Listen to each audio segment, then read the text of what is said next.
A country that has been built on brutal force, on enslavement of other human beings, on the humiliation of Africans, the exploitation of Africans, the plunder of Africa. Hello, what's up, y'all? Hey, this is your boy, Omson, the real. Hey, what's going on, guys? Well, I pray and hope that this video reaches you in the best of health, in the best of mind, and of course, in the best of spirit.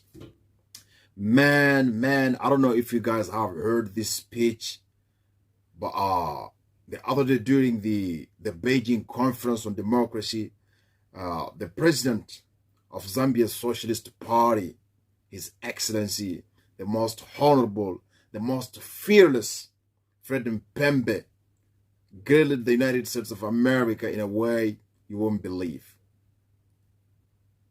He exposed the evil that America is doing in America and around the world. He criticized the United States of America's government in a way never seen before. Nobody has ever criticized the United States of America's government the way this man did. No one ever dared throughout history criticize, attack, and drag through the mud the United States of America's government the way this fearless, bold, giant African politician has done. And following this speech, Fred Mpembe has become the conscious African youth's favorite leader. You understand? His videos have been watched. You understand? The speech has been watched like millions of times on Facebook and other social media platforms. You understand? Everybody on the African continent, I mean, every conscious African youth today is talking about His Excellency, the most honorable and the most fearless Fred Mpembe. For the speech he did, he exposed America's evil. Many people wanted to say the things he has said. Some of them are afraid, or some of them tries to be politically correct. Here is the speech. Enjoy these truths. Enjoy these truths. Comradely, respected comrades and friends, in a truly fair, free and peaceful world, democracy takes many forms of expression, not only one. I believe democracy is a government in which all the people participate, in which the interests of the people reign supreme, in which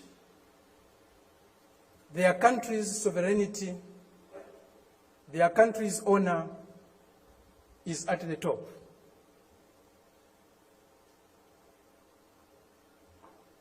It seems that this month is a month of democracy discourse in the world.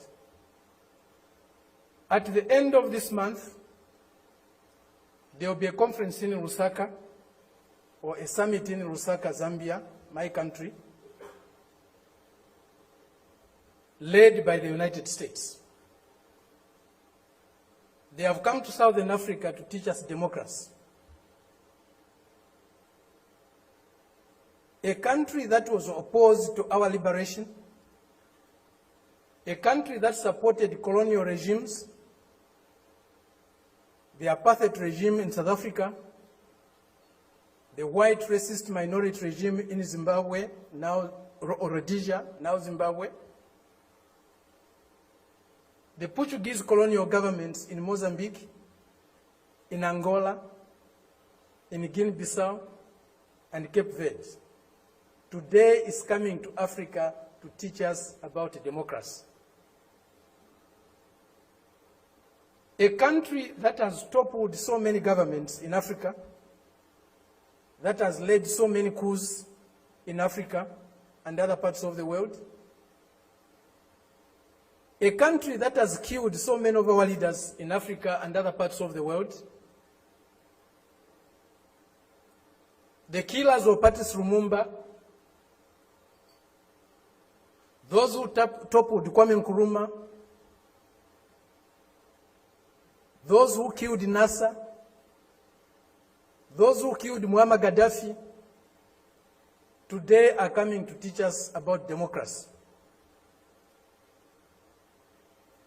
A country that has been built on brutal force, on enslavement of other human beings, on the humiliation of Africans, the exploitation of Africans, the plunder of Africa, today is coming to teach us about democracy.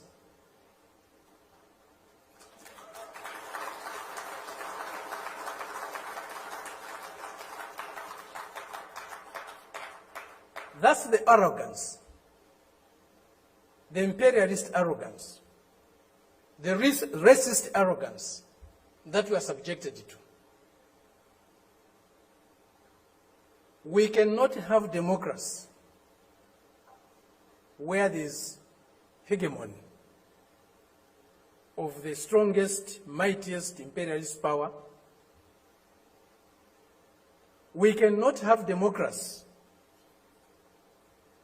where a country's resources, a country's decisions are dictated to by another country. A country that is dominated by another country cannot be democratic.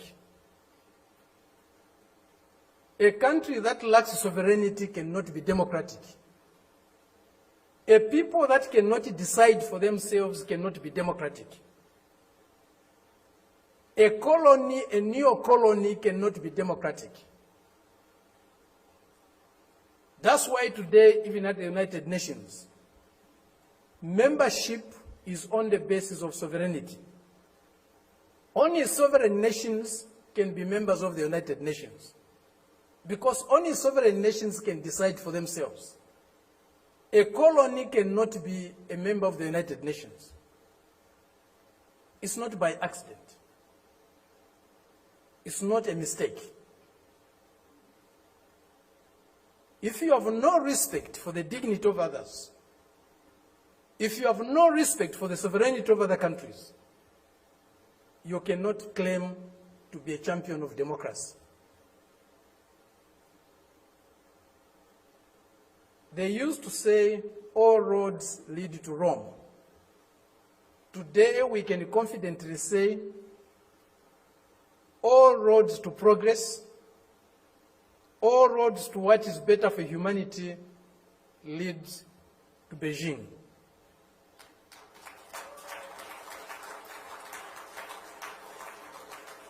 This is a country, this is a people that have developed themselves, that has developed itself without colonizing any country in the world, without plundering any country in the world, without subjugating any people in the world. This is a country that is developing with maximum respect for others, for their history, for their cultures, and recognizes the diversity that is there in civilization. We were only taught one form of civilization, one form of modernization. That was the Western way. Westernness was a measure of how civilized, how modern you are. We reject that. We reject it because it's not correct. We reject it because it's undemocratic. We reject it because it's uncivilized to think of the world and of other people in that way. Today, they cannot accept the fact that China has caught up with them. China is about to surpass them in many areas of human endeavor. The imperialist arrogance is inhibiting them from accepting that reality. The racist arrogance is inhibiting them from accepting that reality. But the world is changing. The changes we are witnessing today, as President Xi said in Moscow recently, or the other day, they have never been seen in 100 years. They have shaped a world that they themselves today are scared of. And they have shaped a world that is not sustainable. Democracy, human development is not sustainable on the basis of plunder, on the basis of enslavement, on the basis of humiliating other people every day. That is a system we are seeing today, a system that will not survive if plunder is eliminated, if subjugation of other peoples, other nations is eliminated, if inequality in the world is eliminated. That system will disappear. The only system that you can survive and can endure for long is a system that is based on mutual benefit, win-win relationships, mutual respect for others, accommodation and tolerance of others, and fraternal love for all humanity. This is what we find in China today.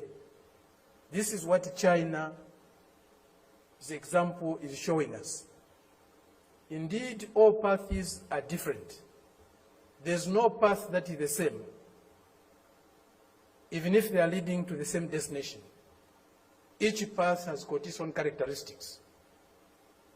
We are seeing that, we are learning that, we are experiencing that today with China.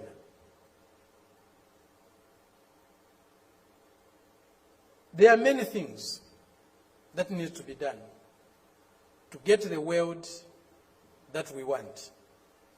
A more just, a more fair, a more peaceful world is possible, but it won't drop from the skies. We have to struggle for it. And as Fidel said, if we struggle, we'll win. Thank you very much.